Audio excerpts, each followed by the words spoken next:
तो ठीक है, शुरू करते हैं। कल हम लोगों ने कहाँ पे इस कंडीशंस को स्टार्ट किया था। इसके अलावा हमने बेसिक सी चीज़ें देखी वगैरह की, जो ऑपरेटर्स जो हमने देखे थे, ऑपरेशंस हमने सारे चेक किए थे, अरिथमेटिक ऑपरेटर से, डेटा टाइप से बीच में, और कंपैरिजन ऑपरेटर से। इसके अलावा हमने साथ साथ क्या देखा था, एक कंडीशन देखी थी, इफ एल्स देखा था। कल हमने सिर्फ कल इसको टच किया था, लेकिन आज हम लोग इसको कंप्लीट डिटेल्स में देखेंगे। इतना मुश्किल कोड नहीं है इसका, बड़ा आसान है, बस अपने इसके लॉजिक्स को समझ लें। और ये वाहिद ऐसी चीज है जो कि आपको कोडिंग में बार बार देखने को मिलेगी। तकरीबन हर फाइल में लाजमी है, कहीं ना कहीं दफा, यानी हर एक कोडिंग की फाइल में लाजमी इस्तेमाल होगा। इसके बगैर कोडिंग हमारी मुकम्मल नहीं है, क्योंकि आपको काफी सारा कोड कंडीशन की बेस पे चलाना होता है।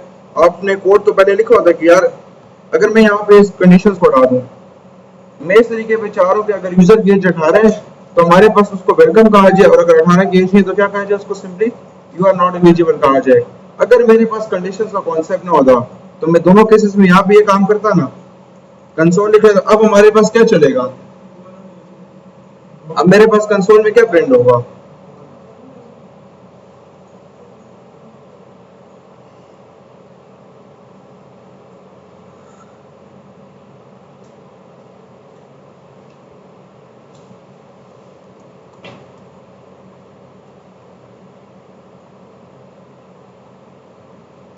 देखिए मेरे पास दोनों के दोनों प्रिंट हो गए हैं। यू वेलकम भी आ गए, you are not eligible for ID card, दोनों के दोनों आ गए, जबकि मैं सिर्फ एक चाह रहा था, मैं चाह रहा कि वाला चले। तो इस केसेस में मुझे कंडीशंस कहती हैं जावास्क्रिप्ट की, यार मैं हूं ना तुम्हारा ये वाला काम करने के लिए, तुम्हारा कोई कोड चलाना है जो लॉजिक पर है, यानी इस तरीके कोड है जो शर्तों की बेस पे, कंडीशंस की बेस पे चले, कि अगर ऐसा ना हो तो ऐसा हो जाए, ना हो तो हमारे पास ये हो जाए। इसमें काम करना तो उस केस में तुम ये इस्तेमाल करो। तो इसका सिंटेक्स कल हम लोगों ने चेक किया था। सबसे पहले हमारे पास इफ आता है, देन हमारी कंडीशंस आती हैं, कंडीशंस के बाद हमारे पास हमारा कंसोल, या फिर वट जो भी काम आप करना चाहें, और ऐड के बाद आपका ये काम आ जाता है। तो ये हमारा बेसिक सा टेस्ट वो था, कंडीशंस का स्टार्टिंग पॉइंट था। अब हम लोग कुछ इसको नेक्स्ट लेवल पे लेके चलते हैं।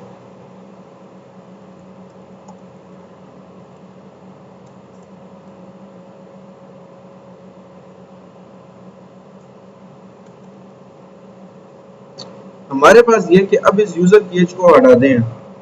मेरे पास लेट से ग्रेड्स हैं, ग्रेड से मुराद मैंने कहा लेट ग्रेड्स,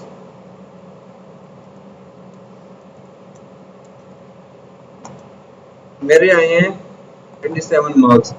अब मैं यहाँ पे एक चेक लगाना चाहता हूँ, मतलब मैंने एक रिपोर्ट कार्ड बनाया है जिससे हमारे पास स्कूल कॉलेजेस को होता है कि यार अगर किसी के 90 प्लस है तो उसके हमारे पास ए ग्रेड आएगा, 90 से नीचे है तो हम लोग कभी कंडीशंस के हिसाब से देखें तो अगर मैं लगा दूं इफ ग्रेड्स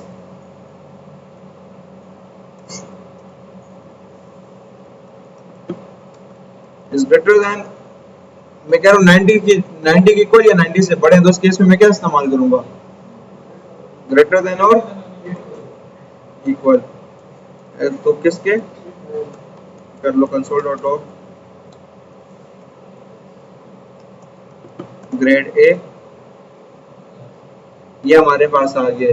अब 90 से नीचे वाले सारे के सारे फेल तो नहीं हो सकते ना, उनके भी ग्रेड्स होंगे हमारे पास, किसी का बी होगा, किसी का सी होगा, डी एफ तक आएगा। अभी मैं सबको नीचे फेल करा रहा दे दूं तो 90 मार्क्स नीचे जिसके भी हुए सारे के सारे हमारे पास फेल हो गए। ये तो हमारे पास कोई कॉन्सेप्ट नहीं बना। अब यहाँ पे हमारे पास कंडीशंस में और आती है, यानी आपकी अगर कंडीशन एक से ज्यादा हो कि लेट से पहला काम नहीं होता दूसरा हो जाएगा, दूसरा नहीं होता तीसरा हो जाएगा, तीसरा नहीं होता तो हमारे पास चौथा हो जाएगा, और जब कोई नहीं होगा एट द एंड हमारे पास एक बात कोई ना कोई तो अप्रूव होगी। वही कल वाली मिसाल की हमने क्लास में मैंने एक रूल लगा दिया है कि अगर क्लास में 25 बंदे तो मैं ऑन साइड यानी फिजिकल क्लास लूंगा। अगर क्लास में 25 से कम है तो 25 लड़कों ने मुझे बोला, यानी 25 स्टूडेंट्स ने मुझे ये बात कही कि अगर हम लोग 24 है तो हमारे यहाँ क्या स्कोर है, एक बंदा नहीं है तो स्टूडेंट्स हमारी खातिर तो ऐसा नहीं होना चाहिए ना। तो उस केस में एक और कंडीशन लगाता हूँ कि चलो अगर 25 से कम हुए, 25 से ज्यादा हुआ तो मैं फिजिकल क्लास लेता हूँ, लेकिन अगर 25 से कम हुए उस केस में मैं लूंगा ऑनलाइन क्लास, और लेकिन अगर 20 से कम हुए तो उस केस में मैं क्लास ही लूंगा। तो मेरी यहाँ पे 3 कंडीशंस आ गई ना, 25 से ज्यादा हुआ तो एक कंडीशन यानी एक बात है, 25 से कम हुआ तो दूसरी बात है, 20 से कम हुआ तो मेरे पास तीसरी बात है। यानी हम लोग मल्टीपल कंडीशंस की बेस पे कोड चलवा सकते हैं कि चलो अगर पहली बात सच्ची नहीं हुई तो दूसरी बात सच्ची हो जाएगी, दूसरी नहीं हुई तो तीसरी हो जाएगी, तीसरी नहीं हुई तो हमारे पास चौथी बात, यानी कोई ना कोई बात तो सच्ची होगी ना। और अगर ऊपर कोई भी बात सच्ची नहीं हुई तो बाय डिफॉल्ट तो इससे चलना ही चलना है ना। ऐसे अगर ऊपर कोई भी कंडीशन हमारी अप्रूव नहीं होती तो बदले में कौन चलेगा, ऐसे ही चलेगा। तो हम लोग यहाँ पे क्या करेंगे, मल्टीपल कंडीशंस बनाएंगे। तो अभी आप लोग बताएं, यानी आप लोग जहन में क्या लगता है कि हमारे पास मल्टीपल कंडीशंस बनाने का क्या तरीका होगा। एलिफ हमारे पास पाइथन में उधर कॉन्सेप्ट हमारे पास वही एलिफ है। हमारे पास यहाँ पे मल्टीपल कंडीशंस लगाने के लिए है ना कि आप आए और इसको हम लोग इधर से स्टार्ट कर दें। If weights greater than equal to 90 console dot log grade A. अब हमारे पास आता है मल्टीपल कंडीशंस। इसके लिए हम लोग क्या इस्तेमाल करेंगे, एल्स के बजाय हम लोग करेंगे एल्स इफ। एल्स इफ हमारे पास काम आता है जावास्क्रिप्ट में। पहले हम लोगों ने इफ के बाद डायरेक्टली एल्स इस्तेमाल किया था ना, लेकिन अब हम लोग एल्स के बजाय एल्स के साथ क्या लगाते हैं, एल्स इफ। एल्स इफ से मुराद कि चलो अगर पहली बात नहीं तो ये हो जाएगा, ऐसा नहीं हुआ तो ऐसा हो जाएगा। तो हम लोग इस कंडीशंस के ऊपर चलते हैं। अगर हमारी पहली बात यानी हमारी ये वाला कोड ऑफ ब्लॉक नहीं चला तो हो सकता है ये चल जाए, ये ना चला तो निचला चल जाएगा, ये ना चला तो निचला चल जाएगा। यानी हमारी 3-4 बातों में से कोई ना कोई बात तो अप्रूव होगी ना, और जब कोई भी अप्रूव नहीं होगी तो कौन सा ब्लॉक चलेगा, बाय डिफॉल्ट कौन सा ब्लॉक चलेगा, हमारा एल्स का चलता है। तो मैं यहाँ पे दूसरी कंडीशन लगा दूं, grades greater than equal to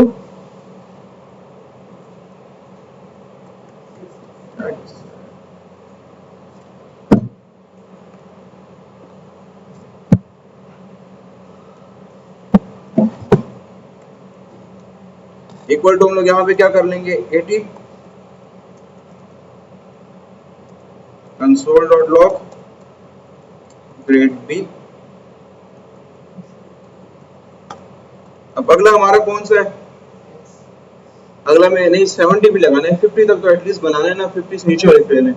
अब एक कोड बनाने के लिए मैं क्या करूंगा, अगेन एल्स इफ लगाता रहूंगा। हमारे पास इस पे रूल ये है ना कि चले मैं पहले कंप्लीट कर लेता हूँ। Grades is greater than equal to 70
D के बाद कौन सा ग्रेड होता है,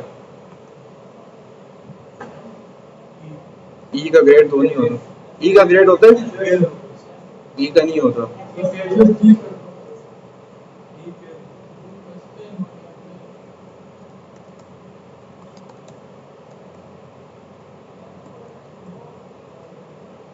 अभी हमारे पास यहाँ पे आ गया है। तो मैंने सबसे पहली कंडीशन लगाई कि अगर मार्क्स 90 की इक्वल या 90 से बड़े हमारे पास grade A, then grade B, C, D, हमने आखिर में ई तक ले गए हैं और एट द एंड हमारे पास फेल आ गए। अब मुझे बताएं इसमें कितनी लाइनें प्रिंट होंगी, क्योंकि मेरे मार्क्स कितने हैं 87 है ना, तो इस हिसाब से हमारे पास ये बात ट्रू हो जाएगी। सही है, ये बात सही है ना। उसके बाद ये भी ट्रू हो जाएगी, ये भी ट्रू हो जाएगी, ये भी ट्रू हो जाएगी, सारी की सारी ट्रू हो रही है ना, ऐसा ही है ना।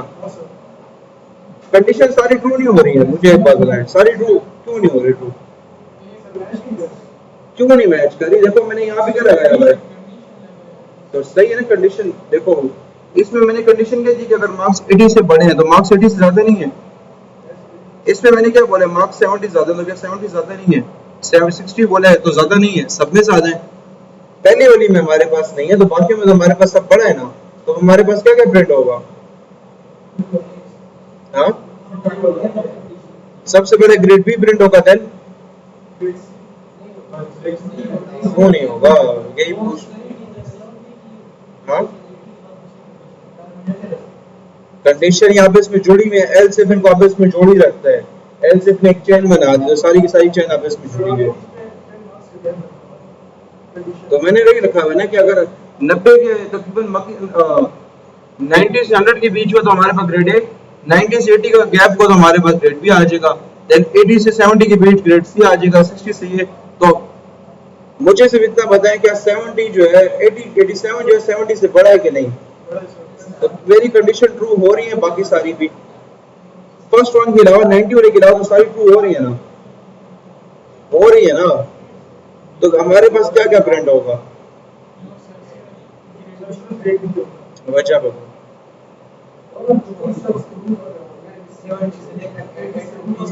रेंजेस मैंने नहीं लगाई थी, मैंने सिर्फ ये बताया कि जो 70 से बड़ा है, मैंने तो कोई नहीं बताया। 80 भी मैं पूछ रहा हूँ कि इसमें कितनी चीजें प्रिंट होगी, बस इतना बताइए। वजह क्या है एक प्रिंट होने की? कंडीशन सारी सही है, कंडीशन एक भी गलत नहीं है। अगर प्रिंट होने की बात हो ना, ये सारी के सारों को प्रिंट होना चाहिए।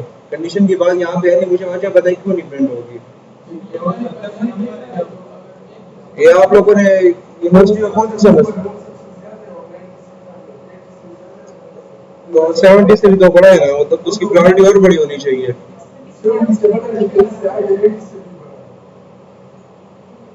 सही बता, हमारे पास जो एक पेन होते हैं जावा से पिनर, इसमें अगर आपकी एक कंडीशन में ट्रू हो जाए ना, लेट्स से फर्स्ट वन हो गई, तो नीचे का पूरा कोड तोड़ दिया जाता है, उसको कभी पढ़ा ही नहीं जाता है। यानी हमारे पास पहली कंडीशन, इस कोड को चलने के लिए क्या शर्त है कि इसका फॉल्स होना लाजमी है। अगर ये फॉल्स होगा तो हमारे पास ये चलेगी, अगर ये फॉल्स होगी तो अगली चलेगी। हमारे पास कंडीशन में आपके पास भले 10,000 कंडीशन लगी है, लेकिन अगर पहली कंडीशन ट्रू होगी तो क्या होगा, नीचे वाली का कोड कभी देखा तक नहीं जाएगा। हमारा जो तो कंपाइलर, हमारा जो ट्रांसलेटर है नोड.जेएस, उसको कभी ट्रांसलेट ही नहीं करेगा, कभी एग्जीक्यूट कराने की कोशिश ही नहीं करेगा। क्यों? क्योंकि पहली हमारे पास ट्रू हो गई है। तो ये आपको कंडीशंस में हमेशा रखने की, कंडीशंस जो है इसमें अगर आपकी पहली या दूसरी कोई भी कंडीशन ट्रू होती है तो नीचे का कोड हमारे पास बाय डिफॉल्ट कभी रन होता ही नहीं है। वो उसको ये पता ही नहीं कि नीचे कुछ लिखा भी है, बस उसने यहाँ पे तोड़ दिया है, उसने कहा बस मेरा कोड यहाँ पे खत्म हो गया। बस ये चीज आपको रखनी है, ऊपर नीचे होने का कोई फायदा नहीं है। बस उसका एक ही रूल है, कंडीशन जहां पे ट्रू हो गई नीचे आप कोड तोड़ दो, नीचे जाने की जरूरत नहीं है। समझ आइए इसकी, आइए समझ, इसका हमारा पास बेसिकली मेन चीज ये है। अच्छा, इस तरीके पे आप चाहे जितने भी एल्सिफ लगाना चाहें, जितनी भी बीच में और चेंज डालना चाहते हैं डाल सकते हैं, कोई मसला नहीं है। लेकिन बस ये याद रखना कि इफ हमारे पास अकलौता ही होता है और एल्स भी हमारे पास अकलौता ही होता है, ये मल्टीपल नहीं हो सकते। सबसे टॉप के ऊपर आपके पास इफ आएगा, देन बीच में आप जितने भी एल्सिफ डाल दें कि पहली बात अगर ऐसा हो गया, फिर कहते हैं यार चलो अगर वो वाली बात नहीं तो हमारे पास ये चला देना, मतलब यहाँ पे वही हिसाब सारा का सारा चल रहे हैं। एल्सिफ आप जितनी भी डालना चाहें, जितनी भी बीच में अपनी मर्जी कंडीशन डालना चाहें डाल सकते हैं, कोई लिमिटेशन नहीं है। लेकिन इफ हमारे पास एक ही होगा और एल्स भी हमारे पास एक ही होगा, इससे ज्यादा हमारे पास नहीं हो सकते। समझ आइए इसकी। अच्छा मुझे अब यहाँ तक तो ऐसे की समझ आ गई ना। अच्छा मुझे एक और बात बताएं कि लेट्स से मैं बीच में ये हटा दूं, मैंने बीच में सारा कुछ हटा दिया, तो क्या मेरा कोड एग्जीक्यूट होगा कि रन एरर आएगा? सिर्फ एक इफ रह गया, मेरा कोड रन होगा, कोई एरर आएगा या कोई आउटपुट आएगा, क्या आएगा मेरे पास? हमारे पास इफ के केस में एरर नहीं आता। इफ हमारे पास ये काम करता है, कहता है कि अगर मेरी मैच हो गई ठीक है, ना हो तो कोई फर्क नहीं पड़ता। इफ के साथ आप एल्स ना लगाए कोई मसला नहीं है। अगर मैं आपको आउटपुट दिखाऊं ना, कुछ भी हमारे पास एरर शेरर कुछ भी नहीं आया, कंडीशन बस फॉल्स हुई है, कोड इग्नोर हो गया, उसने कोई मसला नहीं क्रिएट किया, बस कंडीशन फॉल्स हुई है, उसने इस कोड को नहीं पढ़ा और आगे बढ़ गए, आगे कोई कोड का कोई और कोड है दोस्तों एग्जीक्यूट करवा रहा है। तो आपको ये रखने क्या है, जो इफ है ना, इफ ये हमारे पास किसी किस्म का तंग नहीं करता। ये कहते हैं मैं अकेले भी काम कर सकता हूँ, मुझे लिख दो मैं काम कर दूंगा। अगर मेरे मार्क्स यहाँ पे हो जाए 90 तो ये ले इफ प्रिंट हो जाएगा वरना नहीं प्रिंट होगा। तो आपको ये रखने क्या है, इफ के साथ एल्स की जरूरत नहीं है, एल्स ना लिखे कोई मसला नहीं है, लेकिन एल्स के साथ आपको इफ लिखना लाजमी है। अब इसकी क्या वजह हो सकती है, ये कॉन्सेप्ट है, अभी तक जो बातें की हैं उसी में कॉन्सेप्ट है, तो अगर किसी को समझ आए तो बताएं। इफ जो है ना, इफ वो इंडिपेंडेंट है, वो कहते हैं तो मुझे अकेला लिख दो कोई मसला नहीं, अगर मेरी कंडीशन ट्रू ना हुई तो मैं अपना कोड नहीं आउटपुट कराऊंगा, बस मैं अपना काम नहीं करूंगा। लेकिन एल्स कहता है कि यार नहीं, मैं अकेला नहीं लिखा जा सकता, मुझे तो हमेशा इफ के साथ लिखोगे। तो इसकी वजह क्या है जी? इफ के अल्टरनेटिव में आता है, ये अकेला तो कुछ नहीं कर रहा, इसमें कोई कंडीशन है, इसमें तो कंडीशन कोई भी नहीं लिखी ना, ये तो दूसरे पे डिपेंडेंट है कि अगर तुम चलो लेट्स से तुम फेल हो जाते हो तो मैं तुम्हारे बदले चल जाऊंगा। तो इफ के केस में यानी अगर आप इफ लिखते हैं तो उसमें आपको एल्स लिखने की जरूरत नहीं है, मतलब लिखना लाजमी होता है, आप कुछ ना कुछ काम तो करवाना ही चाहेंगे ना, लेकिन अगर ना भी लिखे तो मसला नहीं, लेकिन एल्स के लिए इफ होना लाजमी है। रूल यहाँ पे है कि एल्स जो है ना वो डिपेंडेंट है इफ के ऊपर, यानी वो कहेगा कि यार ऊपर से हमारे पास वो मुझे ये बोला है यार मेरा काम किसी के अल्टरनेटिव यानी किसी के मुतबादिल चलना है, तो मेरे पास कुछ है ही नहीं कि मैं किसके बदले चलूं, तो मुझे बताओ तो सही ना क्या चलना कब है, तो उसके लिए मैं यहाँ पे बेहतरीन काम कौन सा करूंगा कि अगर मैं यहाँ पे सिंपली एक इफ लगा दूं। समझ आए इनके रूल्स की। इफ इंडिपेंडेंट है, एल्स हमारे पास डिपेंडेंट है किसके ऊपर, इफ के ऊपर, के जब तक वो नहीं होगा तो हम काम नहीं करेंगे। आप जितने सारे बीच में एल्स डालना चाहें वो आपकी मर्जी है, आपके ऊपर कोई इसकी रोकथाम नहीं है। जी सब कुछ बना सकते हैं, हमने बनानी है आगे जाके, हम आगे जाएंगे हमें करना है, अब जैसे जावा से स्टार्ट हुई है तो समझ आइए इसकी, पक्की बात है।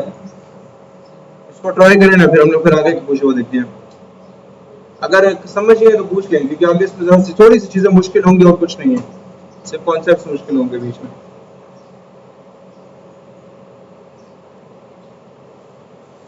ट्राई कर ले इसको।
हो गया,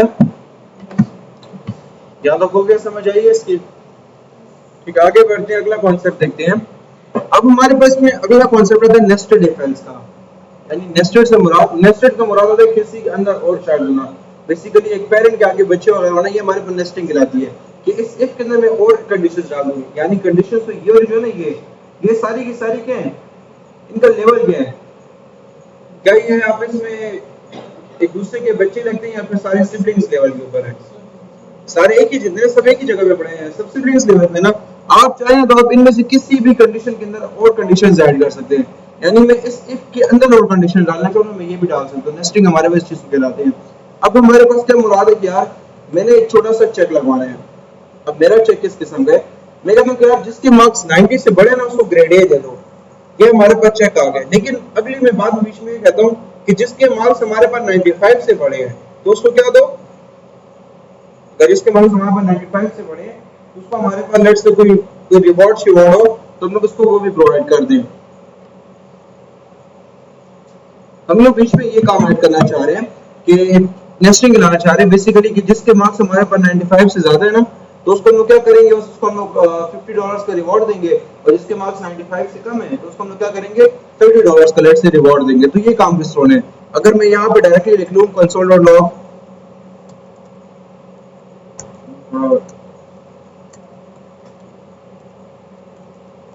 $50,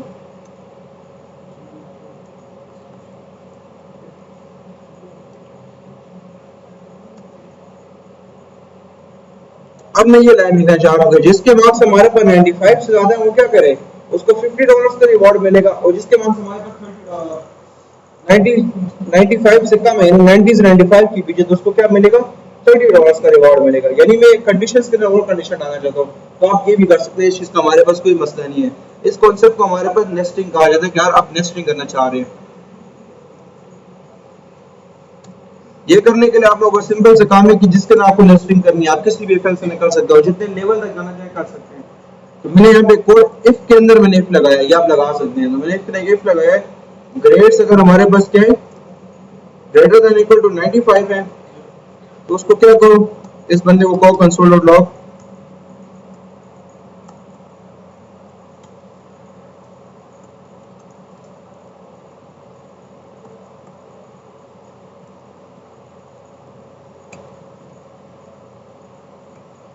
ये मैंने कह दिया। और यहाँ मैं एल्स भी लगा सकता हूँ कि एल्स ग्रेड्स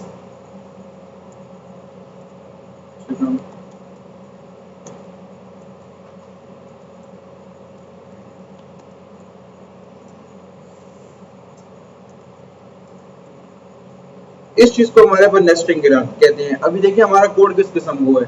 सबसे पहले हमारा क्या है, ये हमारा इफ है।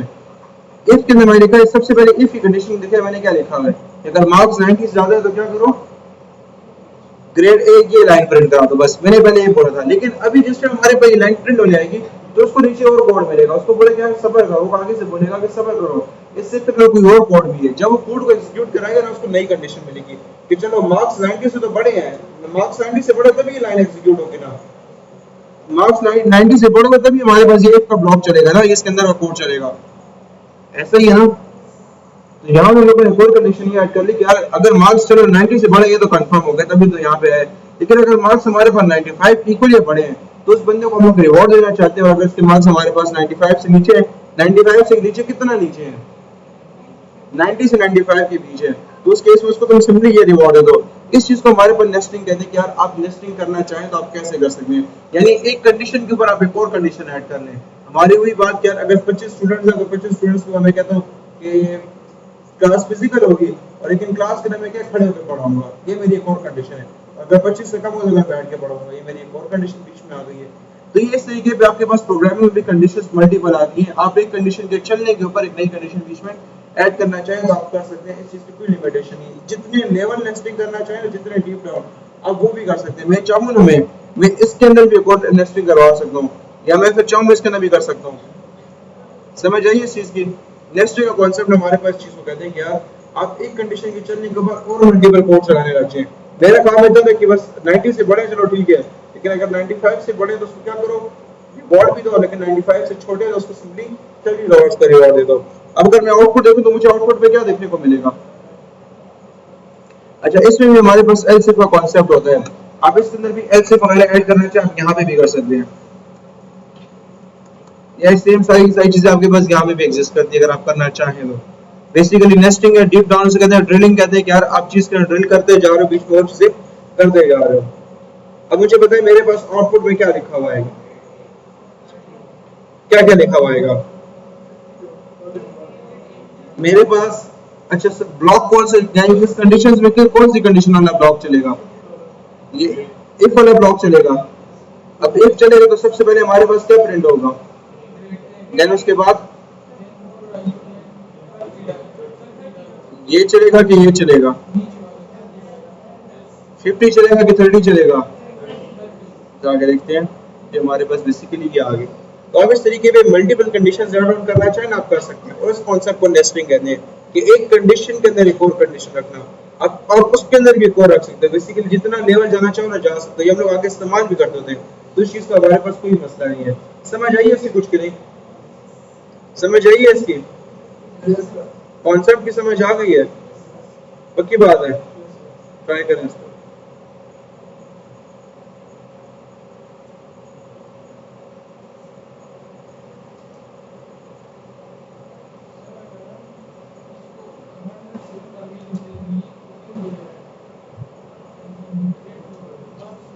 ग्रेडर है ना, हाँ इस चीज को बिठाने मसला इसका हल करेंगे। हम खुद ही मसले डालते हैं हल करने के लिए, तो बेफिक्र हो, उसने ग्रेड दिया होगा।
हो गया, यहाँ तक हो गया, कोई एरर तो नहीं आया ना।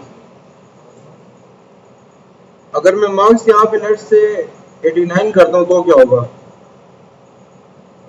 मैंने मार्क्स 89 कर लिया, तो अब मेरे पास इसमें क्या क्या प्रिंट होगा, नहीं इसमें से कुछ प्रिंट नहीं होगा, एल्स को तो प्रिंट नहीं होना चाहिए। हमारे पास देखिए कि मैंने कहा 95 से बड़े तो ये तो, लेकिन एल्स तो हमारे पास और है ना, 95 से तो बड़े नहीं 89, तो ये प्रिंट नहीं होना चाहिए, क्यों? कॉन्सेप्ट समझाया ना कि ये कैसे काम करेगा, पहला क्या हमारे पास इसकी जो एग्जीक्यूशन होती है ना वो इस बेस पे होती है कि कंडीशन चेक करो। हमारे पास जब तक कंडीशन ट्रू नहीं होती तब तक आपको पता है कोड उसको नजर भी नहीं आता, मतलब मैं ये कहूंगा कि तब तक वो ब्लाइंड फोल्डेड होता है, उसको पता ही नहीं कि आगे लिखा हुआ क्या, बस उसको फिर कंडीशन भेजी गई है, उसको ये कहा नहीं गया क्या तुम्हें कंडीशन ट्रू या फॉल्स होने के बदले करना है। जब तक ये कंडीशन ट्रू नहीं होगी तब तक उसको अगला कोड नहीं मिलेगा। तो हमारे केस में क्या कंडीशन ट्रू हो चुकी है 89 के केस में, मेन कंडीशन ट्रू हो रही है 89 के केस में, 89 के केस में ट्रू हो रही है, तो क्या ये वाला कोड पढ़ा जाएगा? ये सिंपली इस कोड को देखेगा भी ना, डायरेक्टली कहाँ पे शिफ्ट हो जाएगा, यहाँ पे, क्योंकि हमारे पास कोड को चेक करने के बजाय इन चीजों को देखता है कि ये बात क्या कह रही है, ये हमारे पास क्या कह रही है, कि ये मेरे साथ मैच हो रही है कि नहीं, कि हम आपस में इक्वल है कि नहीं, या इस तरीके में हमारा कोई रिलेशन है कि नहीं। अगर तो आपस में कोई रिलेशन होता है उसी की बेस के ऊपर हमारे पास नीचे का कोड एग्जीक्यूट किया जाता है। हमने पहले भी कहा था, कल भी पढ़ा था कि हमारे पास सबसे पहले लिखा जाएगा इफ, उसके बाद बीच हमारी क्या आएगी कंडीशन, और उसके बाद हमारे पास क्या कोड टू रन। जब तक हमारा ये जो इफ है ना, ये जब तक ये कंडीशन ट्रू नहीं हो जाएगी तब तक हमारा ये वाला कोड जो है सिंपली रन नहीं होगा। समझ आई? ये हमारे पास कुछ इस तरीके में काम करता है, तो इसका चलना हमारे पास लाजमी है। अच्छा, यहाँ तक क्लियर है? एक अगला मसला दिखाते हैं कि मेरे पास यहाँ पे लेट से 120 मार्क्स आ गए हैं, अब क्या करेंगे? 120 मार्क्स आ गए मेरे पास, ग्रेड टोटल 100 होते हैं, लेकिन 120 आगे किसी ने गलत डाल दिए, तो उस केस में मेरे पास क्या प्रिंट करा रहा है, ये हमारे पास क्यों ना कोड एग्जीक्यूट करा रहा है, और वो भी सही कर रहा है, क्योंकि हमारे पास 120 जो 90 से बड़ा होता है ना, और 95 से भी बड़ा है, तो उसने हमारे पास सही प्रिंट किया, लेकिन ये काम सही नहीं लग रहा। ऐसा ही कुछ है ना, तो इसके लिए बेहतरीन हल आपके पास कौन सा है?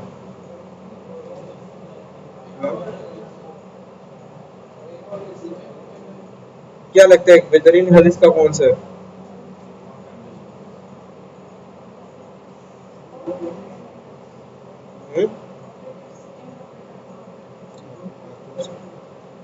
हल क्या लगता है आपको बताओ, इसके लिए क्या करना चाहिए? या अगर मार्क्स 100 से ज्यादा है तो हमारे पास डायरेक्टली आ जाए इनवैलिड मार्क्स, या तो 100 से ज्यादा है या फिर हमारे पास 0 से कम है। अगर मार्क्स नेगेटिव में है उस केस में भी आ जाए, और हमारे पास अगर के 100 से बड़ा है तो उस केस में भी हमारे पास आ जाए, तो फिर तो दो कंडीशंस लगानी पड़ जाएंगी ना, 100 को भी चेक करना है, 0 को भी तो चेक करना है, दो कंडीशंस आ जाएंगी ना, नेगेटिव भी नहीं होने चाहिए और 100 से ऊपर भी नहीं होने चाहिए, तो मुझे दो नई कंडीशंस लगानी पड़ेंगी। इससे मसला हमारा बढ़ता जाएगा, हमारा काम आसान होगा। प्रोग्रामिंग में आपका मेन मकसद होता है कि आप अपना काम कैसे आसान करेंगे। इस तरीके के काम करने के लिए जहां आपको बस मल्टीपल कंडीशंस चेक करनी हो, उस केस में आप क्या इस्तेमाल करते हैं? उस केस में हमारे पास आता है हमारा सबसे मेन ऑपरेटर, जिसका नाम है ऑपरेटर्स। हमारे वापस आते हैं, कल हमने कौन से ऑपरेटर्स देखे थे? अरिथमेटिक ऑपरेटर्स देखे थे, दूसरे कंपैरिजन। आज हमारे पास आते हैं लॉजिकल ऑपरेटर्स। लॉजिकल ऑपरेटर्स हमारे पास ये कहते हैं कि यार मैं दो चीजों के बीच लॉजिक चेक करूंगा कि क्या left hand side right hand side दोनों आपस में इक्वल है कि नहीं। अब ये कंपैरिजन और इक्वल नहीं, ये हमारे पास ये चेक होता है कि लेफ्ट से अगर मैं लिखा 3 इज ग्रेटर देन 3 और मैं दूसरी कंडीशन लिखूं 4 इक्वल टू 4, अब हमारे पास यहाँ पे लॉजिकल ऑपरेटर्स ये कहते हैं कि मैं चेक करूंगा कि लेफ्ट साइड वाली कंडीशन और राइट साइड वाली कंडीशन दोनों के दोनों ट्रू दे रहे हैं कि नहीं। पहले हमारे पास लॉजिकल ऑपरेटर हमें कहते हैं कि दोनों के दोनों ट्रू हो रहे हैं कि नहीं। ये फाइनल रिजल्ट डिसाइड करके बताता है कि आपकी 2 या 3 4 जितनी भी कंडीशंस हैं आप उसके बीच लॉजिक चेक करते हैं, क्या लेफ्ट साइड और राइट साइड आपस में दोनों के दोनों ट्रू रिटर्न कर रहे हैं कि नहीं। अगर तो ट्रू रिटर्न करेगा तब ये कहेगा हाँ तुमने बात सही की है, अभी मेरे केस में कंडीशन ट्रू नहीं है, वजह क्या है, 3 इज ग्रेटर देन 3 नहीं है। अगर अभी हमारे पास रिजल्ट इसका क्या आएगा, फॉल्स देगा। लेकिन अगर मेरे पास कुछ इस तरीके पे होता कि हमारे पास आता है यहाँ पे ट्रू, तो ये हमारे बेसिकली लॉजिकल ऑपरेशंस का बेसिक मकसद है।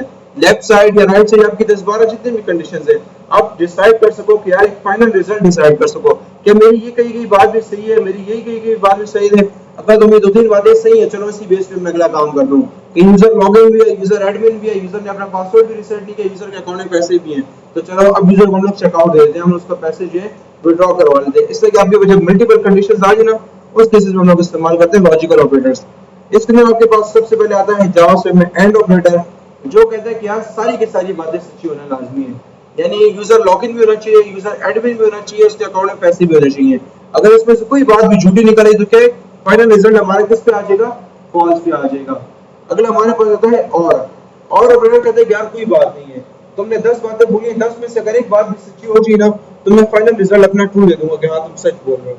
एंड अब ये कहते हैं कि यार सिर्फ सच बोलोगे, सच के सिवा कुछ नहीं। लेकिन और कहते हैं कि तुम 10 बातें बोलो, उसमें से एक बात सच्ची हो, 9 झूठी हो, तो मैं इस एक बात के ऊपर डिसाइड करूंगा कि तुम सच कह रहे हो। समझ आई? और अगला हमारे पता है नॉट ऑपरेटर, ये हमारे पास नॉट इक्वल के इक्वल है, नॉट इक्वल की जैसा ही है। तब हम लोग उनको तो डिसाइड करते हैं कि हमारे पास क्या है।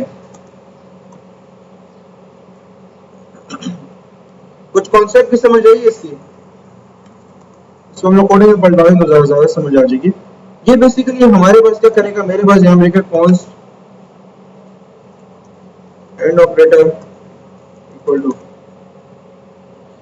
मैंने लिखा 3 इज ग्रेटर देन 3 और अगेन वही बात 4 इज इक्वल टू 4। अब मैं कंपैरिजन करवाना चाह रहा हूँ, क्या लेफ्ट साइड भी सच बोल रही है, क्या राइट साइड भी सच बोल रही है। मैं चाहता हूँ कि अगर सारी की सारी मेरी कंडीशन है, सिंगल कंडीशन लगी हुई है ना, इसको हमारे पास कंडीशन कहते हैं ना। अभी कहते हैं सिंगल कंडीशंस ट्रू है कि नहीं, अगर तो सारी की सारी कंडीशंस ट्रू है तब तो मुझे बताना है कि हाँ मेरी कई भी बातें सच्ची है। तो इनके बीच लॉजिक चेक करने के लिए हम लोग ऑपरेटर इस्तेमाल करते हैं एंड का। ये हमारे पास शिफ्ट और 7 का बटन दबाएंगे तो एंड आ जाएगा, डबल एंड ऑपरेटर की मदद से दो को एंड लिखेंगे। अब हमारे पास लॉजिक कंप्लीट हो गया। इससे लॉजिक चेक करने कैसा, क्या लेफ्ट साइड और राइट साइड सच कह रही है कि नहीं। अभी मेरे पास इसका रिजल्ट क्या आएगा, मेरे पास का क्या रिजल्ट आएगा, क्या वजह है, एंड के केस में आपकी सारी कही गई बातें सच होनी चाहिए। एंड के केस में आपने लॉजिक समझे, एंड को अगर आपको एंड ने आपने कंडीशंस लिखे हैं, इसमें हमारी पहली कंडीशन फॉल्स है ना, तो एंड क्या करेगा, वो यहाँ पे लिखेगा फॉल्स है, उससे आगे कोड चलाना ही नहीं है, वो आगे की चीजें चेक करने की जहमत करेगा ही नहीं। समझ आइए? एंड के केस में उसने कहा कि पहली कही भी बात फॉल्स निकली है, यानी अब इसमें सच्चाई नहीं है, अगले ने पहली बात झूठी बोल दी, वो आगे की बातें सिंपली इग्नोर कर देगा और रिजल्ट उसी टाइम डिसाइड कर लेगा कि ये झूठी बात है। लेकिन अच्छा अगर इसका मैं रिजल्ट बताऊंगा,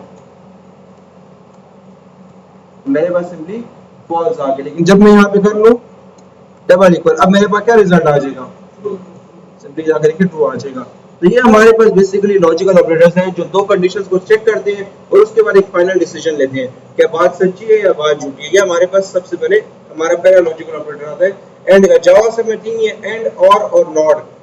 बाकी लैंग्वेजेस में सी लैंग्वेज और C++ में हमारे पास मल्टीपल्स है। एक्सक्लूसिव और होता है, पता नहीं कुछ इस तरीके पे, मुझे याद नहीं है, लेकिन हमारे पास में कुछ इस किस्म के एग्जिस्ट करते थे। जावा में से हमारे पास 3 है। एंड ऑपरेटर का क्या रूल है, एंड ऑपरेटर का क्या रूल है, सारी की सारी कंडीशन का ट्रू होना लाजमी है। अगर एक भी कंडीशन झूठी निकली तो क्या होगा, वहीं पे हमारे पास ब्रेक हो जाएगा और रिजल्ट क्या आ जाएगा, फॉल्स का। अगला हमारा कौन सा है, और ऑपरेटर।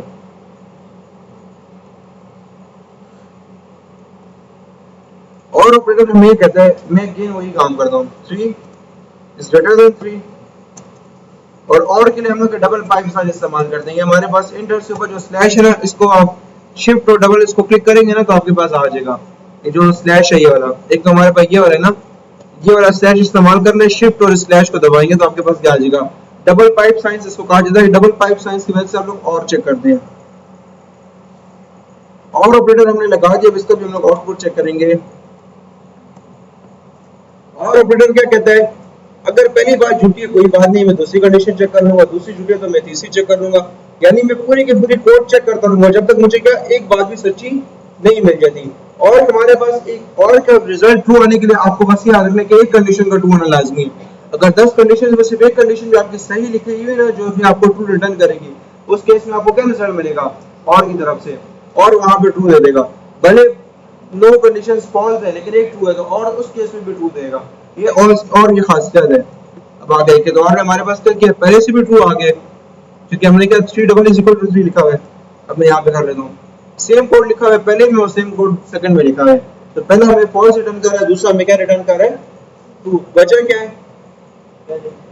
एंड क्या कहते हैं, सब कुछ ट्रू होगा, और फॉल्स कहते हैं और कहते हैं एक ट्रू होगा तो काम हो गया। अब अगर मैं इसी को फॉल्स कर लूं फिर अब क्या रिजल्ट आएगा, इसका क्या रिटर्न आएगा, वजह सारी की सारी कंडीशंस यहाँ पे फॉल्स आ गई हैं, हमारा रिजल्ट फॉल्स आ गया। तो ये हमारे इनका लॉजिकल जो ऑपरेटर्स हैं इनका बेसिक मकसद है। ये एक फाइनल रिजल्ट तैयार कर देती है आपकी दी गई कंडीशंस की बेस पे कि आया जो कंडीशंस है वो फुलफिल हो रही है कि नहीं, फुलफिल हो रही है तभी चेक लगता है। ये हमारे पास बेसिकली इस किस्म पे काम करता है, समझ आइए। और एट द एंड हमारा आता है नॉट ऑपरेटर। ये थोड़ा अजीब किस्म है, अजीब क्या कर बड़े काम का है।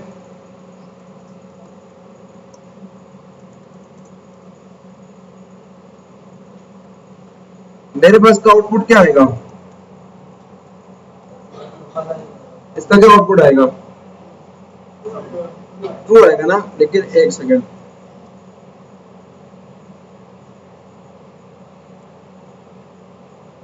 अब मेरा आउटपुट क्या आएगा, ये जो नॉट ऑपरेटर है ना इसका काम रेसिप्रोकल करना है। रेसिप्रोकल याद है ना, इसको उल्टा कर लेगा, अगर ट्रू होगा तो फॉल्स कर लेगा, फॉल्स होगा तो ट्रू कर लेगा। अभी मेरी कंडीशन ने मुझे क्या रिटर्न किया है, मेरी कंडीशन ने मुझे ट्रू दिया ना, तो नॉट ऑपरेटर जो उसको देखेगा उसको किस पे कन्वर्ट कर देगा, फॉल्स। अब आगे देखिए हमारे पास 0 है, फॉल्स आ गए। लेकिन अगर मुझे अंदर से ही फॉल्स मिल जाए फिर अब क्या आउटपुट आएगा, ये हमारा बेसिकली नॉट ऑपरेटर है। ये किसी भी चीज को रेसिप्रोकल करने का काम आता है। अगर आपने चेक्स लगाने तो आप इसकी बेस पे कर सकते हैं। ये ज्यादा सर्वर साइड कामों पे काम आता है। जब आप डेटाबेस से डेटा मांग रहे हो ना उस केस में हमारे पास ज्यादातर इस्तेमाल है, इसके अलावा हमारे पास इतना कोई खास इस्तेमाल नहीं होता। समझ आइए। इसकी 3 किस्म की कंडीशंस है, 3 किस्म के ऑपरेटर है, एंड ऑपरेटर, और ऑपरेटर और नॉट ऑपरेटर। एंड ऑपरेटर कैसे काम करता है, और का 100 में से अगर एक भी सच हुई तो रिजल्ट क्या आएगा, और अगर एंड केस में 100 कंडीशंस में एक भी कंडीशन फॉल्स हुई तो रिजल्ट क्या आएगा। और के ये नॉट के केस में ये बेसिकली उल्टा कर लेता है, अगर ट्रू है तो फॉल्स कर लेगा, फॉल्स है ट्रू कर लेगा। अगर मैं इसके आगे एक और एक्सक्लेमेशन मार्क लगा दूं तब क्या रिजल्ट आएगा, अब क्या रिजल्ट आएगा, आप इसका रिजल्ट सोच के बताएं। इसका रिजल्ट हमारे पास अब क्या आएगा, कैसे आएगा। सबसे पहले हमारा आउटपुट क्या था, आउटपुट था ना, पहले वाले ने उसे क्या किया है, दूसरा वाला उसको क्या कर देगा। तो ये हमारे पास कुछ ऐसे भी काम करते हैं, फिलहाल ये चीज बेढंगी से लग रही है, लेकिन हकीकत में जब हम लोग डेटाबेस का कनेक्शन करते हैं ना उन चीजों में बहुत ज्यादा काम आती है। हमारे पास पहले रिजल्ट फॉल्स आ गया, अगर मैं हटा दूं मेरे पास ट्रू आ गया। तो ये बेसिकली हमारे कुछ ऑपरेटर्स हैं, लॉजिकल ऑपरेटर्स। मकसद तो समझ आ गया होगा ना कि मैंने एक्सप्लेन क्यों किया इनको। अब वापस समझ आई है इनकी। आते हैं हम लोग अपने किसके ऊपर, अपनी कंडीशंस में वापस आते हैं। अब आगे कंडीशन लगाता हूँ। कंडीशन में यहाँ पे ये लगाता हूँ, सबसे पहले लगाऊंगा इसको मैं एल्स इफ पे कन्वर्ट कर दूंगा। मैं पहले लिखूंगा इफ ग्रेड्स ग्रेटर देन कितने, और मैं चाहता हूँ कि अगर 0 से छोटे और 100 से बड़े हैं तो क्या करूं, मैं बीच में कौन सा ऑपरेटर लगाऊंगा कि 0 100 से छोटे होने चाहिए, यानी हमारे ग्रेड्स अगर 100 से बड़े हुए और 0 से छोटे हुए तो उस केस में काम करता हूं। हम लोग क्या लगाएंगे यहाँ पे, नहीं मैं कहता हूँ कि अगर 100 से बड़े हुए तब भी कह देना इनवैलिड आउटपुट, और मैं कहता हूँ अगर 0 से छोटे हुए तो उस केस में भी इनवैलिड आउटपुट कह देना। इस चीज को समझो ना मैं क्या कहना चाह रहा हूँ। मैं यहाँ पे ये कहना चाह रहा हूँ कि अगर ग्रेड्स हमारे पास 100 से बड़े हुए उस केस में भी उसको इनवैलिड आउटपुट कहना, या फिर 0 से छोटे हुए तब हमारे पास तब भी इनवैलिड कहना। तो हमारी कंडीशन कौन सी लगेगी, क्योंकि क्या लगेगा, एंड कैसे लगेगा मुझे पहले ये एक्सप्लेनेशन।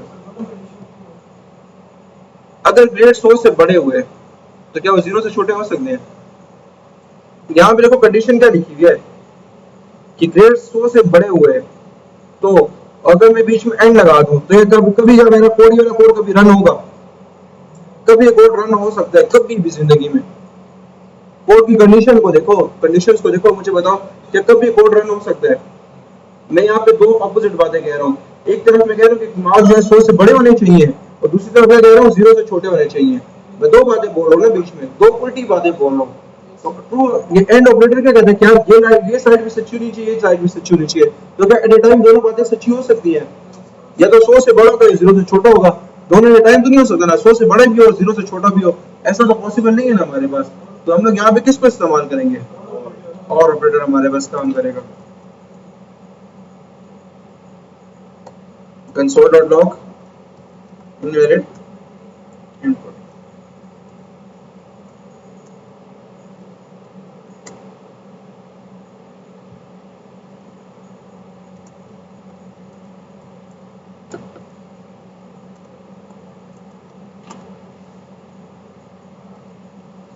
क्लियर है? हमने यहाँ पे जो पहली कंडीशन लिखी इससे कुछ समझ आई है? इसको मैंने यहाँ पे छोटी सी बात ये बोली कि अगर मार्क्स 100 से बड़े हुए तो क्या करना, ये कंसोल प्रिंट करा देना, या फिर मार्क्स 0 से छोटे हुए तो ये प्रिंट करा देना। मैंने यहाँ पे इसको मल्टीपल चेक दे दी कि यार अगर ये दो चीजें हैं, इनमें से अगर कोई भी बात सच्ची हो तो क्या करना, कंसोल में ये प्रिंट करा देना। सही है? अब मेरे आउटपुट में क्या लिखा हुआ आएगा? क्या ये फेल लिखा हुआ आएगा, ग्रेडेड लिखा हुआ आएगा, या इनमें से कुछ लिखा आएगा?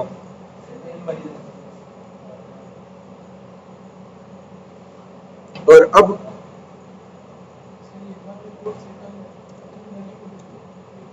एक सेकंड, और अब क्या लिखा हुआ आएगा?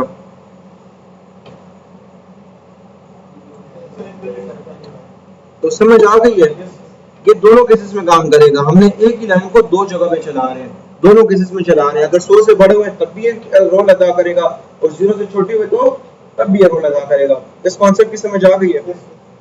इस तरीके, इस चीज को हम लोग लॉजिकल ऑपरेटर्स को कुछ इस तरीके पे इस्तेमाल करते हैं। क्लियर है? पक्की बात है? समझ आ गई है ना? अच्छा आप क्या कह रहे थे, बोलो। समझ नहीं आई।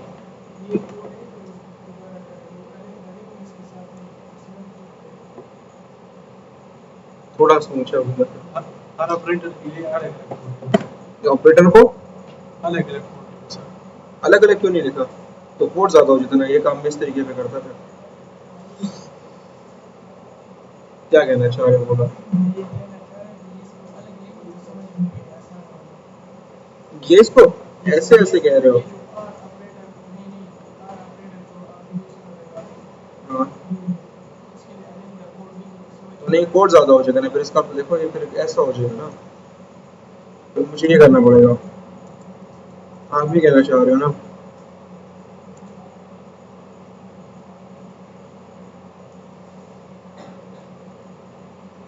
ये बात कह रहे हो ना? हम्म, इस तरीके पे कह रहे हो ना? हाँ, किसके नीचे लिखी? नहीं समझा आपको, देख रहे हैं आपके, तो फिर तो यहाँ पे लिखेंगे तो मुझे कोड डबल लिखना पड़ जाएगा, आप ये कह रहे हो? मुझे कोड ज्यादा लिखना पड़ जाएगा। देखो अब मैं इसको यहाँ से हटा के बिल्कुल यहाँ पे ले आता हूँ, ये चीज 100 की रेंज वाला ऊपर है और 100 की रेंज वाला नीचे है, ये कह रहे हो?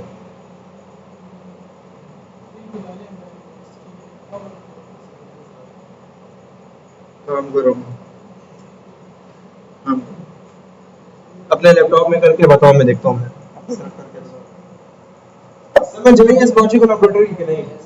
ये जो कोड लिखा हुआ है इसकी समझ आई है? मैंने बेसिकली एक तीर से यहाँ पे दो शिकार किए हैं। मैंने 100 की हैंडलिंग भी कर ली और 0 की हैंडलिंग भी कर ली है। अगर लॉजिकल ऑपरेटर ना होता तो मैं क्या करता, 100 के लिए भी लाइन लिखता और 0 के लिए दोबारा पूरा का पूरा कोड लिखता, तो सबसे बेहतरीन मेरे पास कोड निकल आया। एक ही लाइन में मैंने दो चीजों को हैंडल कर लिया है। एक कोड को हमने एफिशिएंट बना लिया, कोड को हमने जरा सही तरीके से इस्तेमाल किया। तो क्लियर है, आप समझ आ गई है इसकी पक्की बात है, ट्राई करें उसको या अपने पास लिखो और मुझे बताओ तुम क्या कह रहे हो।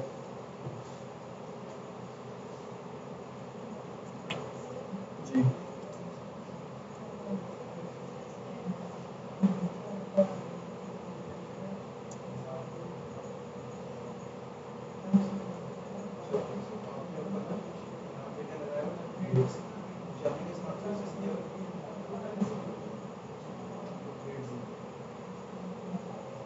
एरर को आप वापस एरर में इसको किया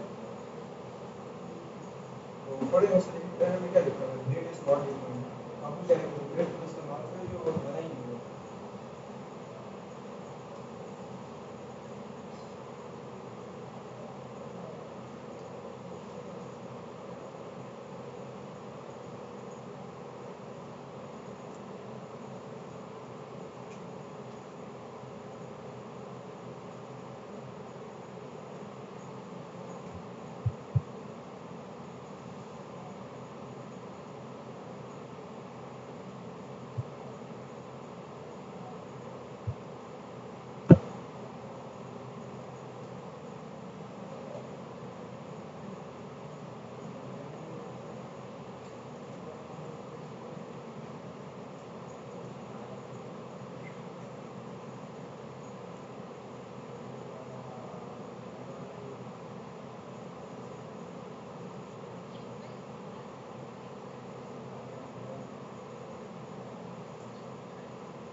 किया तुमने वो?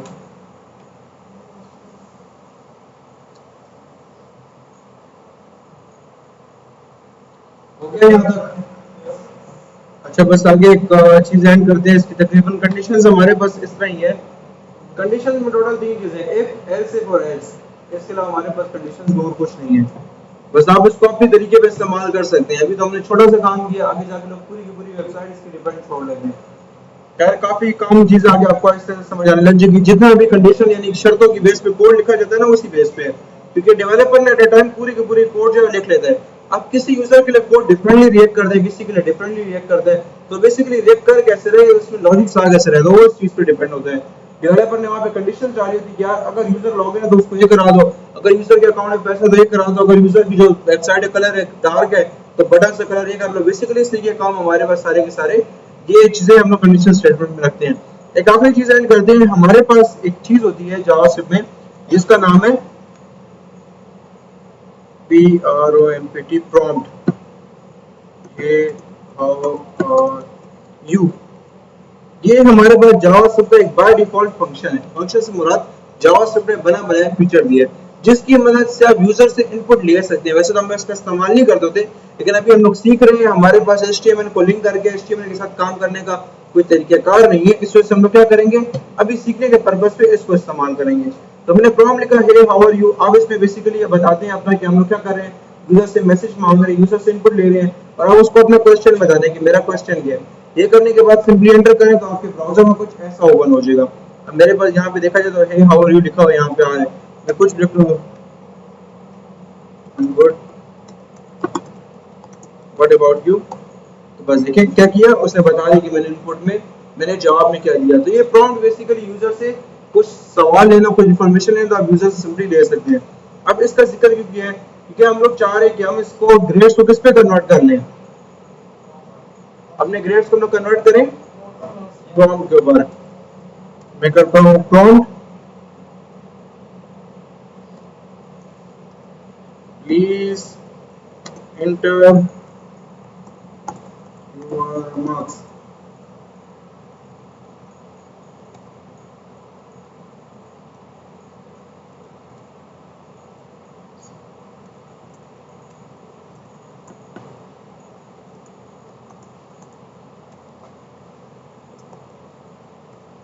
सही है।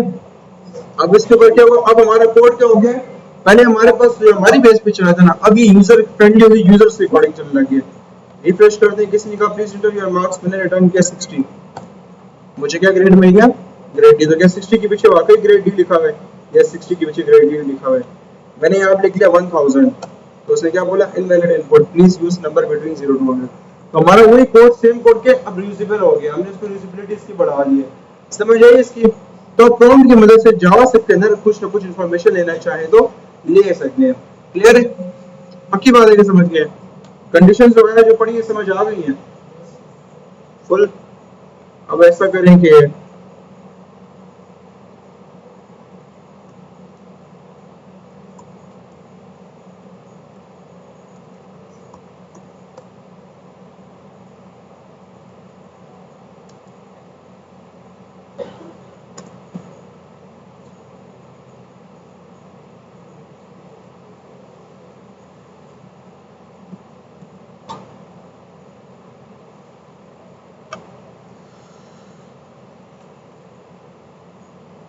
अच्छा, खैर आप लोग प्रॉम्प्ट को फिलहाल ट्राई करें। अपना जो कोड है उसको प्रॉम्प्ट के ऊपर कन्वर्ट करें। जो भी हम लोग नंबर हार्ड कोड लिख रहे थे उसको प्रॉम्प्ट पे कन्वर्ट कर लें। अब ये प्रॉम्प्ट काम कैसे करते हैं, प्रॉम्प्ट बेसिकली हमारे पास ऐसे काम करे कि यूजर को पास जाके से डायलॉग बॉक्स दिखाया, यूजर ने बीच में कोई इन्फॉर्मेशन लिखी, वो इन्फॉर्मेशन जो भी होगी वो हमारे पास किस में सेव हो जाती है, हमारे इस वेरिएबल में आके सेव हो जाती है। वो नीचे लॉजिक्स तो हमने ऑलरेडी बनाए हुए हैं। तो आप प्रॉम्प्ट को अपने कोड को प्रॉम्प्ट पे कन्वर्ट करें।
यहाँ पे लिख रहे हो ईमान दाखिले पे नहीं।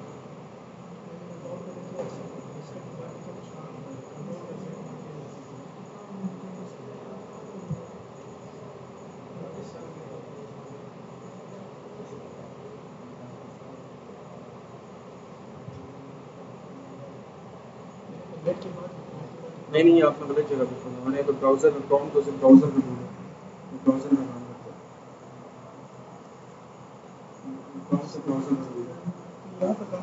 ये इधर नहीं काम करता, ये बना है इसे ब्राउजर का फीचर है, नहीं फीचर ही ब्राउजर है, ये ब्राउजर से चलेगा। VS कोड के जो अंदर जो बिल्ट इन खुला है वो तो पूरा ब्राउजर तो नहीं है, वो तो सिर्फ HTML की फाइल को रन कर रहा है, बाकी चीज़ों में तो वो भी नहीं समझता।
हो गया,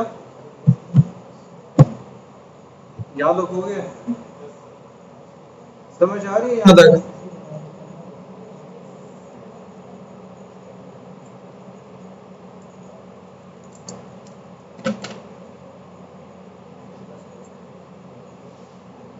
एक लास्ट छोटी सी एक्सरसाइज करते हैं जिसके बाद हम लोग अपने इस कंडीशंस को फिर दोबारा जब जरूरत पड़ेगी तब इस्तेमाल करेंगे। आगे बढ़ते हैं, यहाँ तक तो क्लियर है ना कंडीशंस और सारी चीजें जो हमने डिस्कस की हैं।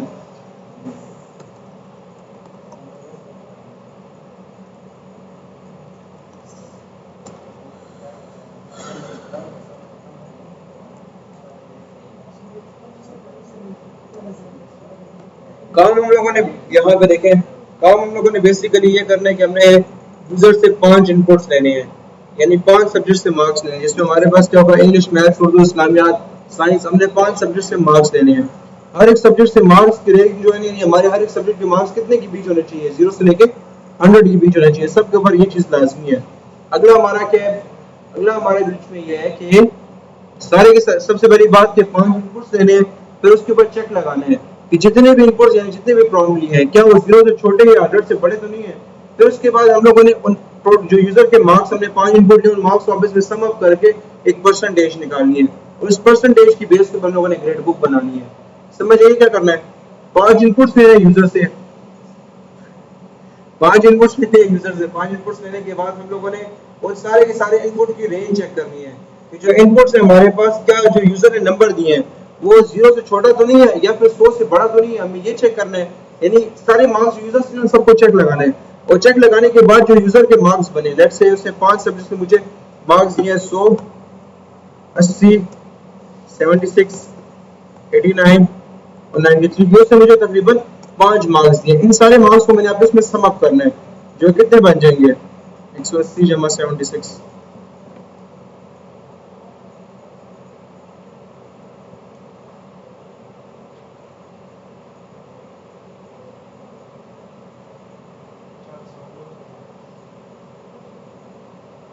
438 हमारे पास बनते हैं।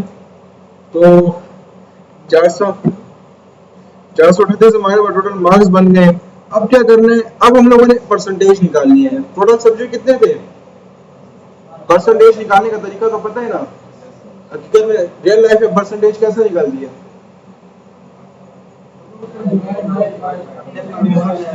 Total marks divided by obtain marks multiply by 100। तो बेसिकली होगा ना, ये हमारे टोटल मार्क्स कितने हो जाएंगे, 5 सब्जेक्ट के टोटल मार्क्स कितने हुए, 500 हो गए ना। उसके बाद डिवाइडेड बाय ऑब्टेन मार्क्स, हम बेसिकली कुछ इस तरीके पे करते होते हैं, obtain marks multiply by 100 divided by total marks, हम ऐसे करते होते हैं। समझ आइए, हम ये काम करते होते हैं। इसके बाद आपको परसेंटेज मिल जाएगी, जो कि आई गेस 70% या 80% तो है, 550 नहीं है। अब इस कैलकुलेट से मुझे मिल गया 89। तो इस 89 की बेस पे मैंने अपना पूरा का पूरा कैलेंडर बनाना है और ग्रेड बुक बनानी है। अब काम की समझ आइए कि अब काम हम लोग क्या कर रहे हैं, जो बनाना शुरू करते हैं। सबसे पहले क्या था, 5 प्रॉम लेने, English is equal to prompt please enter your subject, सही है। योर इंग्लिश सब्जेक्ट मार्क्स कर लेंगे ऐसे 2 3 4 5, इसको मैं एडजस्ट कर दूंगा। Urdu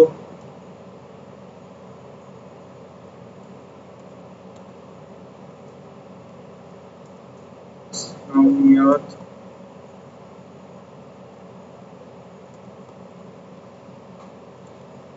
maths, science.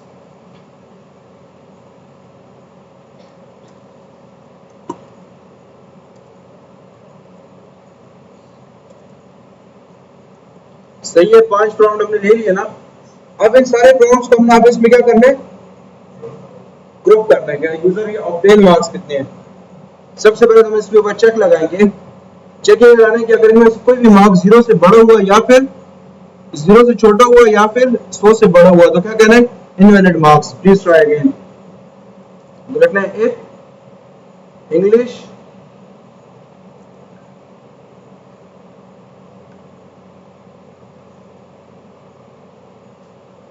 If English क्या लगाएंगे यहाँ पे, ग्रेटर देन 100 और इंग्लिश स्मॉलर देन 0। तो बदले में क्या कहेंगे, कंसोल डॉट लॉग। अभी देखो, पहला तरीका मैं आपको ये बताऊंगा कि पहला तरीका मेरे पास ये है कि मैं क्या करूं, 5 एक एल्स लगाता जाऊं, यानी डिफरेंट तरीके पे करूंगा। दूसरा मेरे पास लॉजिकल ऑपरेटर्स का काम आता है, यानी मैं इसके अंदर मल्टीपल कंडीशंस डालना चाहूं मैं कर सकूं, लेकिन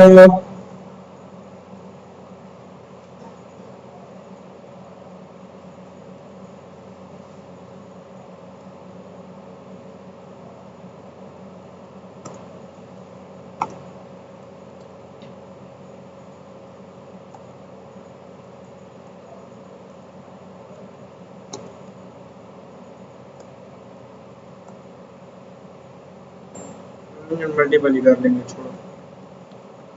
इसलिए यहाँ पे भी बोझ डाल देना है, invalid English marks, LCM.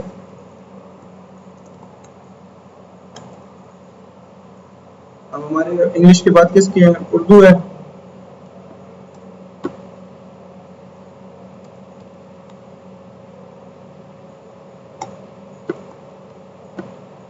Again इसी तरीके में मैंने लगे रहना। एलसेट के बाद हमारा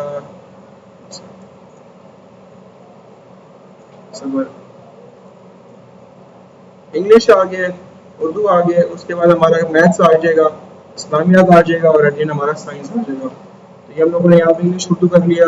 इधर मैं कर लूँगा ISL इस्लामियात मैथ्स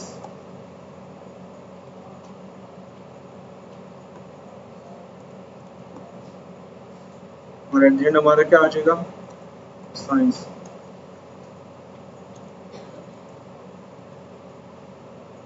सही है। यहाँ पर हम लोग टोटल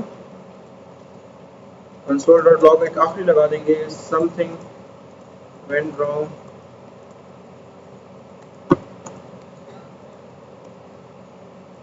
हमने ये लगा दिया। अब हमने यहाँ पे क्या है, 5 कंडीशंस लगा दी।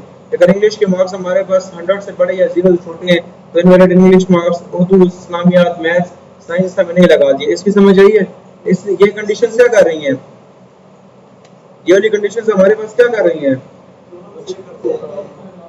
ये चेक कर रही है ना कि जो यूजर मार्क्स दे रहे हैं क्या उनमें से कोई भी मार्क्स 100 से बड़ा या 0 से छोटा नेगेटिव तो नहीं है ना। ये काम हो रहा है ना सिर्फ, इसके अलावा तो कुछ नहीं हो रहा ना। अब इसके बाद यानी हमारे पास क्या हुआ, मार्क्स ले लिए, मार्क्स को चेक कर लिया, तो अगला काम हमारा क्या होगा, अगला काम इसके बाद हम क्या करेंगे, सारे मार्क्स को आप इसमें सम अप करना है। कॉस्ट ऑफ 10 मार्क्स कर लेंगे कितने, English plus Urdu plus ISL plus maths plus science. User के जितने भी सब्जेक्ट से मार्क्स हैं सारों को मैंने प्लस कर लिए, जितने भी बनते हैं। अब परसेंटेज निकालिए, तो परसेंटेज निकालने के लिए क्या करूंगा,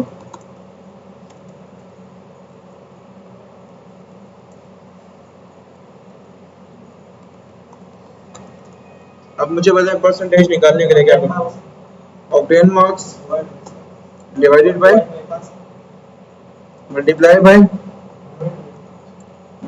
100 और डिवाइडेड बाय टोटल। ये मेरे पास आ गए कुछ इस तरीके पे। अगला काम हमारा क्या है, हमने बेसिकली क्या क्या कर लिया है, प्रॉम्प्ट्स ले लिए और फॉर्म ले लिया, कंडीशन चेक लगा लिया और परसेंटेज निकाल लिया। अगला काम हमने सिर्फ रिजल्ट कार्ड बनाना है। तो रिजल्ट कार्ड बनाने के लिए अगेन सारा कुछ, मैं वो सारा कोड दोबारा नहीं लिखना पसंद करूंगा क्योंकि हम टाइम इतना कुछ नहीं है। तो मैं ऊपर जो मैंने रिजल्ट कार्ड बनाया हुआ ना, मैं इसी को कॉपी कर रहा हूँ, इसी को कॉपी कर लिया, दोबारा बना दूँ। हाँ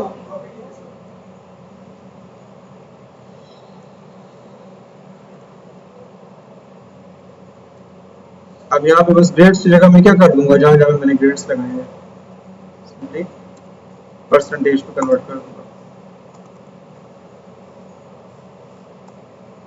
सही हो गया, काम हमारा बन गया। हमने कितने स्टेप्स पे काम किया, हमारा स्टेप 1 था। ये हमारा क्या आ गया, स्टेप 2 आ गया जिसमें हमने चेक्स लगाए हैं। स्टेप 3 आ गया जिसमें हमने परसेंटेज निकाली है। और सबसे आखिर में हमने स्टेप 4 में अपना रिपोर्ट कार्ड बना लिया। तो समझ आई कुछ। अब इससे हमारे पास क्या, मैंने कहा परसेंटेज अगर 100 से बड़ी या परसेंटेज 0 से छोटी हुई तो कह देना कि invalid input, please use number between 0 and blah blah blah. फिर हमने एलसीफ लगा दिया, फिर हम लोगों ने एलसीफ में ये मैंने परसेंटेज 0 की लिखी है दोबारा, सही है। फिर हमने एलसीफ लगाया कि अगर परसेंटेज 90 से बड़ी है तो ग्रेड है और सारी बातें करना, हमारा वही रिपोर्ट कार्ड वापस आ गया। तो 4 स्टेप्स के अंदर हम लोगों ने काम अपना 4 स्टेप्स के अंदर हम लोगों ने काम अपना कर लिया। अब हमारे पास कुछ इस तरीके पे आ गया। तो समझ आई कुछ इसकी, रन करें अब इसको, स्टेप से समझ आइए 4 स्टेप्स की। सबसे पहला स्टेप हमारे पास क्या था, यूजर से प्रॉम्प्ट्स लिए। सेकंड स्टेप चेक्स लगाए कि मार्क्स भी 100 से बड़े या 0 से छोटे नहीं है। फिर तीसरा स्टेप और एट द एंड चौथा स्टेप हम लोगों ने उस परसेंटेज जो निकली है उसकी बेस पे ग्रेड्स डिसाइड किए। तो हम जाके चलाते हैं इसे। अच्छा मैंने यहाँ पे तो किस पर गलत लिखे,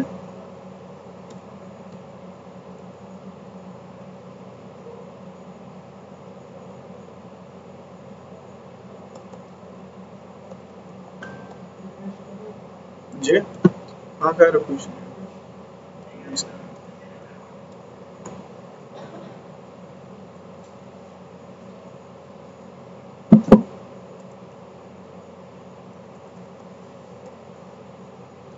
तो अब इसको रिफ्रेश करते हैं। सबसे पहले सीखा इंटरव्यू इंग्लिश मार्क्स। इंग्लिश मैंने कहा मेरे 89 आए हैं, उर्दू में मेरे 76 आए हैं, इस्लामियात में मेरे 93 आए हैं, मैथ्स में मेरे 99 आए हैं और साइंस में मेरे 87 आए हैं। क्या मसला हुआ है? कोई ना कोई मसला आ गया हमारे पास। हमारा पहला एरर जिंदगी का आ गया कि समथिंग वेंट रॉन्ग, जबकि उसको कहना चाहिए था उसने हमारे पास देखिए इतना काम किया है, बस आगे काम हमारे पास नहीं आया, आगे पूरा का पूरा एरर आ गया। अब हम लोगों को चेक करना है कि हमारे पास मसला आया कहाँ से है। ठीक है, डिबगिंग करना स्टार्ट करेंगे। तो डिबगिंग के लिए मैं सबसे पहले करूंगा ये ऑब्टेन मार्क्स चेक करूंगा, कंसोल.लॉग ऑब्टेन मार्क्स को चेक करूंगा, फिर कंसोल में चेक करूंगा कि हमारे पास परसेंटेज क्या बन के आ रही है। ये सारी चीजें चेकआउट करते हैं।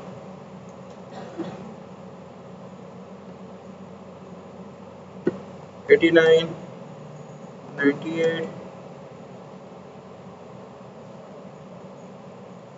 and 93, 99, 87। अच्छा एक मसला आया ना सामने,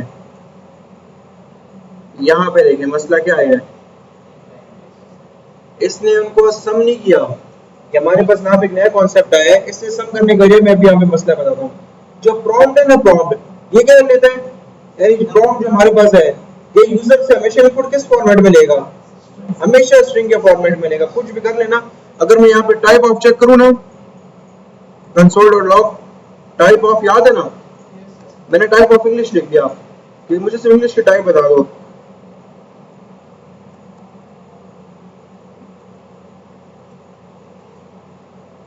रिफ्रेश करते हैं, फिर इसके बाद मैं इंग्लिश की सिर्फ टाइप चेक करूंगा कि जो मेरे पास मार्क्स आ रहे हैं क्या आते हैं हमारे पास फॉर्मेट भी बस सही है कि नहीं।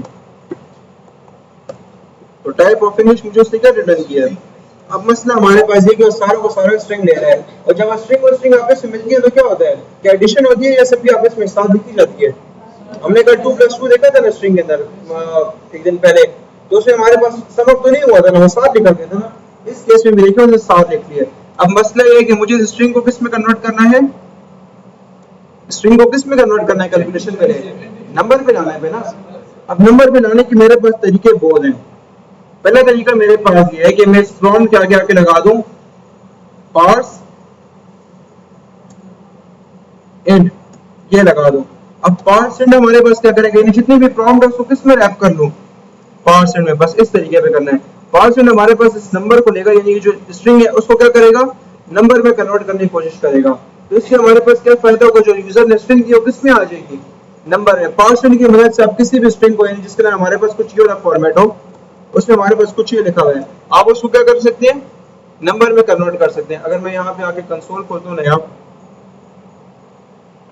मेरे पास देखिए const number is equal to कितना है, 22 लिखा है।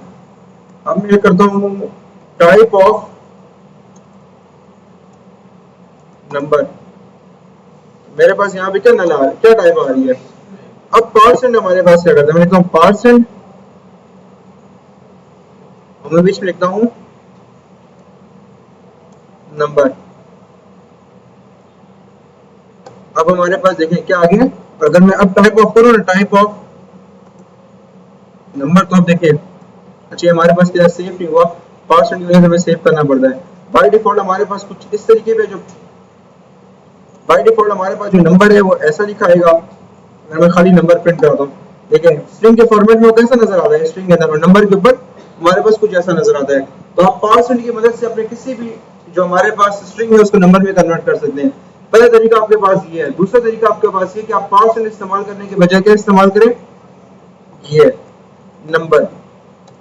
पहला तरीका आपके पास क्या हो गया कि आप परसेंट इस्तेमाल करें। दूसरा तरीका आपको कहता है कि आप किसी भी स्ट्रिंग के गिर्द एक नंबर लिख दें, तो आपको वो किस चीज में कन्वर्ट हो जाएगा, नंबर में। अगेन अगर मैं यहाँ पे ट्राई करता हूँ, मैं लिखता हूँ नंबर और वेरिएबल का क्या नाम है मेरा,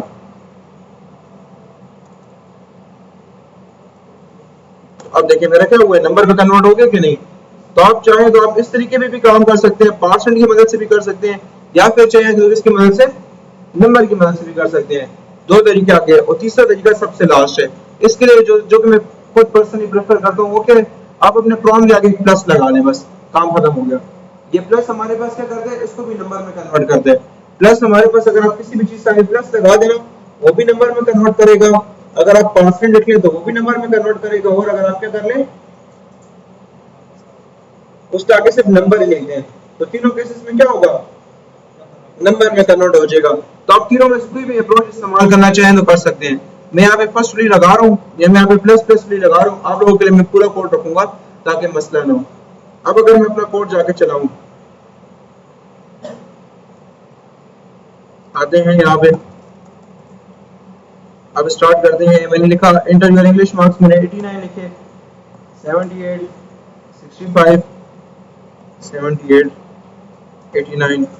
मेरे पास देखिए अब कितने मार्क्स बने हैं, 399, और परसेंटेज 79.8 ग्रेड सी मेरा आ गया।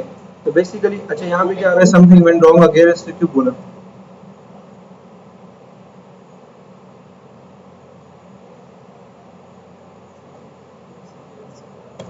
इस सेल्स की मुझे जरूरत ही नहीं थी, मैंने एम ही लिखा हुआ था।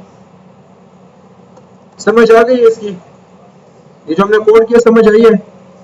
परसेंट की मदद से भी हमारे पास कोई भी स्ट्रिंग जो है नंबर पे कन्वर्ट, इंटीजर पे कन्वर्ट हो सकती है।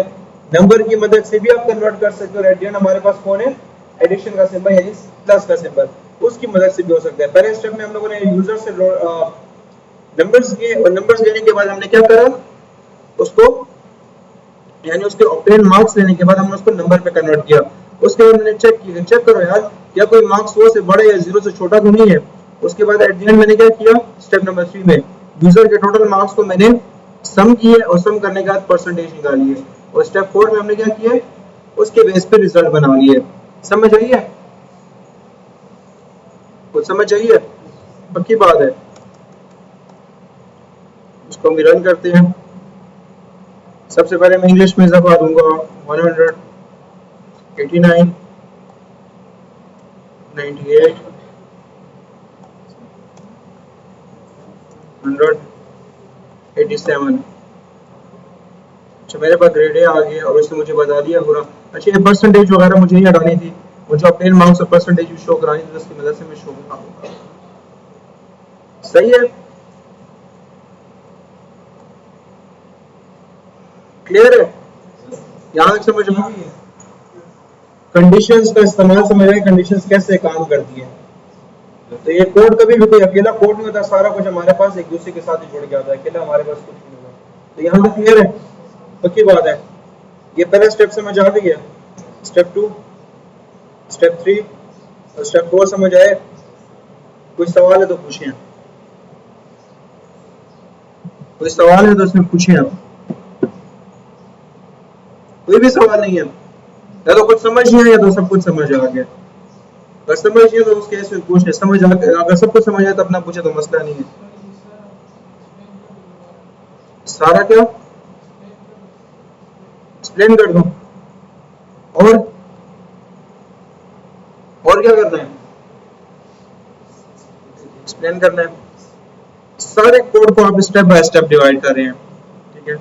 सबसे पहला काम हमने क्या किया है, हमें ये पता था कि यार हमने अपना जो रिजल्ट बनाया ना वो हमेशा मेरे नंबर्स पे नहीं होगा। आप आओगे आपके नंबर्स पे काम करना है, इसके नंबर पे, इसके नंबर पे काम करना है। तो क्यों ना इन नंबर्स को मैं डायनेमिक करूं। डायनेमिक से मुराद मैं यूजर के इंटरेक्शन डालूं कि यूजर नंबर खुद प्रोवाइड करे। मैंने ऐसा ही किया ना, उस केस में मुझे जावा से कह दी कि अगर तुम्हें नंबर यूजर से लेने हैं तो मैं तुम्हें एक चीज प्रोवाइड करता हूं जिसका क्या नाम है हमारे पास, प्रॉम्प्ट की मदद से लेगा। लेकिन जावास्क्रिप्ट ने मुझे डायरेक्ट एक बात की है, कहता है कि अगर तुम प्रॉम्प्ट इस्तेमाल करते तो ये चीज हमेशा याद रखना कि प्रॉम्प्ट हमारे पास किस फॉर्मेट में, किस डेटा टाइप में हमेशा देता है, हमेशा स्ट्रिंग में देता है। कहता है भले तुमने बीच में 2+2 लिखा हो लेकिन वो हमेशा एडिशन होने के बजाय क्या आएगा। अगर मैंने लिखा हुआ एक प्रॉम्प्ट में मैंने 2+2 लिख दिया तो मेरे पास क्या वो 4 हो जाएगा या सिर्फ 2+2 ही लिखा हुआ आ जाएगा। स्ट्रिंग है ना, स्ट्रिंग में कोई एक्शन परफॉर्म होता है, स्ट्रिंग में कोई भी नहीं होता। तो हमारे पास क्या होगा, वो सिंपली इसी तरह लिखा आएगा। तो मुझे प्रॉम्प्ट ने ये बात डायरेक्टली बता दी कि तुम अगर मुझसे ले रहे हो तो मैं से डायरेक्टली कन्वर्ट करना पड़ेगा किसके ऊपर, किस पे कन्वर्ट करना पड़ेगा, स्ट्रिंग से नंबर के ऊपर। तो मुझे जावा से निकल के हमारे पास तीन ऑप्शंस हैं, इन तीन ऑप्शंस में इस्तेमाल करो। पहला क्या है, परसेंट, कहता है ये भी तुम्हारी स्ट्रिंग को किस में कन्वर्ट करेगा, नंबर के अंदर। दूसरा हमारे पास कौन है, नंबर का अपना खुद ही फंक्शन, कहता है वो भी तुम्हारी स्ट्रिंग को नंबर पे कन्वर्ट कर लेगा। और सबसे आखिरी हमारे पास कौन सा, प्लस का। तो इस केस में बेसिकली ये हो रहा है कि यूजर ने क्या किया, यूजर ने प्रॉम्प्ट दिया, उस प्रॉम्प्ट को लेते साथ हमने किस में कन्वर्ट किया, उसको हमने प्यूरिफिकेशन से गुजारा। उस प्यूरिफिकेशन में हमने क्या किया, उसको डायरेक्टली स्ट्रिंग से उठा के नंबर में कन्वर्ट कर लिया, और नंबर में कन्वर्ट करने के बाद हमने वेरिएबल में सेव किया। समझ आई, पहले प्रॉम्प्ट लिख के उसको नंबर में कन्वर्ट किए, कन्वर्ट करने के बाद उसको क्या किए, वेरिएबल में सेव किए। अब 5 के 5 वेरिएबल से हमने ये काम किया है, ठीक है। पहला स्टेप क्लियर हो गया। अब सेकंड स्टेप में मैंने ये करना था कि क्या पता कोई बंदा आए बीच में, ऐसे ही कोई बंदा हो, वो मार्क्स अपने 1000 लिखे, तो मेरा तो लॉजिक ब्रेक हो जाएगा ना। इस केस में मुझे यहाँ पे क्या लगाना पड़ा, चेक लगाना पड़ा है कि अगर किसी बंदे के इंग्लिश के मार्क्स 100 से बड़े होते हैं या फिर 0 से छोटे होते हैं, या फिर लेट्स से अगर वो 100 प्लस यानी ज्यादा मार्क्स होते हैं या फिर नेगेटिव मार्क्स होते हैं, तो उसको डायरेक्टली क्या बोलो, इनवैलिड इंग्लिश मार्क्स। ये सेम काम मैंने कितनों के लिए कर लिया, उर्दू के लिए भी कर लिया, 500 के लिए मैंने कर लिया। मैंने यानी एक हार्ड कोड कर लिया कि बस मार्क्स मेरे 100 से नीचे होने चाहिए और 0 से ऊपर होने चाहिए। सर स्टेप नंबर 2 में मैंने सिर्फ ये चेक किया, क्लियर है। स्टेप नंबर 2 में मैंने क्या चेक किया, मार्क्स की रेंज चेक की है ना, कि 100 से छोटे होने चाहिए और 0 से बड़े। अगर 100 से बड़े हुए और 0 से छोटे हुए तो हम लोग क्या करेंगे, एरर दे देंगे कि इनवैलिड मार्क्स का। समझ आ गई स्टेप नंबर 2 की। अब बारी आती है, यानी हमारा काम कितने, हमारा जो प्रॉम्प्ट है कितने स्टेजेस से गुजर गया, नंबर पे भी कन्वर्ट हो गया है, उसको फिल्टर भी कर लिया गया, और अब तीसरी बारी किसकी है, उसको परसेंटेज में कन्वर्ट करने की। यानी जो यूजर ने जितने भी इनपुट्स दिए हैं उन सबको आपस में सम तो करो ना, कितने बने आपस में सम करना है ना। ये लेट्स से मैंने 10 20 30 मार्क्स में दे ही जा रहा हूँ, तो ये सारे मिला के कुल टोटल कितने बनते हैं। मेरे केस में लेट्स यहाँ पे बन गए हैं 438 बन गए। अब इस 438 को क्या करना है हमने, 438 को क्या करना है, परसेंटेज पे कन्वर्ट करना है। तो परसेंटेज निकालने का हमारे पास ये तरीका होता है, आप टोटल जो यानी जो यूजर ने मार्क्स दिए उसको मल्टीप्लाई बाय क्या करते हो, और डिवाइडेड बाय टोटल मार्क्स। मेरे केस में सब्जेक्ट्स कितने थे, तो टोटल मार्क्स कितने हुए 500 के 100 नंबर से एक सब्जेक्ट था, तो हमने पहले इसकी मल्टीप्लिकेशन की, हमारे पास आ जाएगा अगर 438 है तो मेरे पास आ जाएगा 4380 मेरे ख्याल में आ जाएगा, अगर हम लोग देखें तो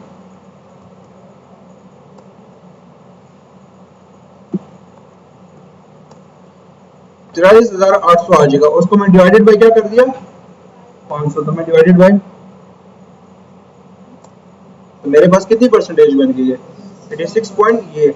अब यहाँ पे अभी मेरे पास परसेंटेज क्या लिखी हुई आ रही है, कितनी थी 87 थी, 86.7 थी, तो हमारे पास आ गई। अब हमारे पास जो यूजर से उसके मार्क्स को इतने फिल्टर से गुजार के एक परसेंटेज निकाली है, उसको क्या किया जाएगा, अब उसके ऊपर चेक्स लगाए जाएंगे, या परसेंटेज 100 से बड़ी तो नहीं है या 100 0 से छोटी तो नहीं है। ये पहले देखें हमारा वही काम, ये परसेंटेज 100 से बड़ी है कि 0 से छोटी है। अगर वो 100 से बड़ी तो एरर देंगे, अगर 0 से छोटी है तो तब भी एरर देंगे, यानी हमने डबल चेकिंग लगा ली है। अब हमारा मेन काम फिर से स्टार्ट होता है यहाँ से, कि चेक करो कि यूजर की परसेंटेज अगर 90 से बड़ी है तो क्या करो, ग्रेड ए दे दो और उसको रिवॉर्ड्स दे दो। देन एल्स इफ हमारे पास 80 70 60 और 50, देन एट द एंड हमारे पास फेल तक की रेंज आ गई है। तो ये हमारे 4 स्टेप्स है। सबसे पहले नंबर लिया, प्रॉम्प्ट लिया, कन्वर्ट किया, फिर उसको हमने चेक्स किए क्या रेंज उसकी क्या आ रही है, फिर हमने उसको परसेंटेज निकाली, एट द एंड हमने उस परसेंटेज के ऊपर रिजल्ट कार्ड बना दिया। तो ये चारों स्टेप समझ आए, अभी समझ आ गई इस चीज की, आ गई है समझ, आप पक्की बात है, अगर समझ नहीं तो दोबारा पूछ ले, कोई इशू नहीं। जो कंडीशंस हमने देखी, कंडीशंस सारी समझ आ गई हैं, कंडीशंस और लॉजिकल ऑपरेटर समझ आए।